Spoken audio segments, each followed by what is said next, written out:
Après la décision de la Cour d'appel hier, Radio Tefana va continuer d'émettre au grand soulagement de ses salariés. Ces derniers vivaient avec une épée de Damoclès au-dessus des ondes, l'amende de 100 millions décidée lors du premier jugement du tribunal correctionnel. Tout ceci n'existe plus. Sur les platines et dans la voix, la tonicité de la joie. Notre équipe de reportage était dans les studios ce matin du côté de Fa. Signature avec Melissa Chang.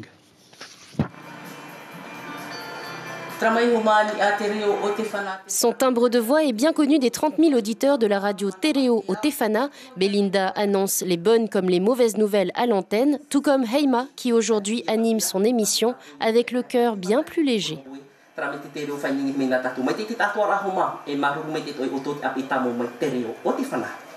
Quand je suis arrivée il y a 3 ans, donc on était déjà en plein procès, donc cela ne m'a pas découragée. Au contraire, c'est du fait qu'il y a tellement eu d'acharnement sur cette radio, des choses qui n'ont pas été fondées. Je tenais surtout à remercier nos auditeurs qui nous soutiennent tous les jours.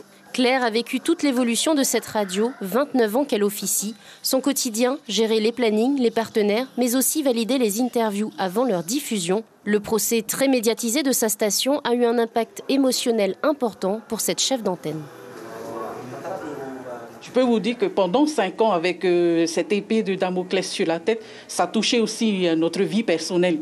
Alors je veux dire par rapport à nos prêts, à la banque, on ne pouvait plus faire de prêts. C'est un peu une pression que ma petite famille reçoit aussi.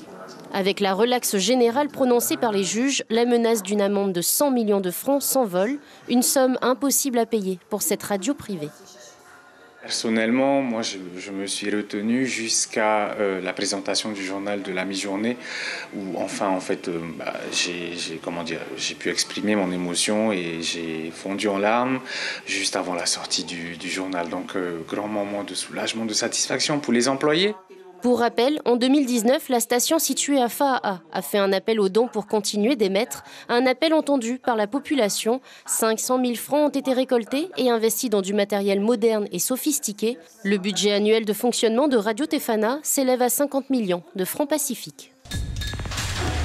L'information en continu sur Polynésie la première, Internet et réseaux sociaux.